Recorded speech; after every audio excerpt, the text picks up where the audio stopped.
маань зураг авалт эхэлсэн үеэс хойш гэвэл 2 жил өнгөрлөө. Тэгээд хүний бүрэлдэхүүн гэвэл сая та бүхэн харсан байх маш олон хүн оролцсон. Яа тэгэхээр нэг зураг авалт удаан хугацаанд үргэлжилсэн учраас техникийн баг донд нь солигдсон. За тэгээд орлон тоглосон хүмүүс маш олон байлаа. Тэгээд нэлээд удаан хугацааны зураг авалт болж бас чамгүй их хөдөлмөр шаардсан, бас их тийм сорьсон тийм л бүтээл боллоо. Урт хугацааны туршид бүтээгдэж байгаа юм чинь маш чанартай бүтээл болсон угаас ажиглагдж байна тийм ээ. За ингээд энэ киногоороо дамжуулж ер нь юу гэж нийгэмд нэг ямар нэгэн кино гаргахтаа нийгэмд нэг мессежийг өгөхийг зорддог. За энэ бол хүчтэй мессежүүдийн нэг байлаа гэж миний хувьд бол харж байна. За тэгээд үүн дээр нэмж бас үзэгчтэй хэлвэл тэг киноныхаа талаар зүгээр л амттай биний хайр хүмүүсээ. Киногоо үзэгчтэй хүргэн гэдэг бол маш их тогтолтой байдаг.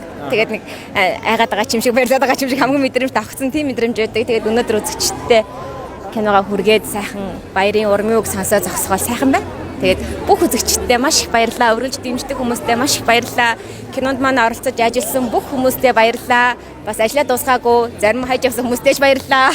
Тэгээд маш олон хүн энэ кинонд хамрагдсан. Тэгээд бүгдээрэнд нь маш их баярлалаа.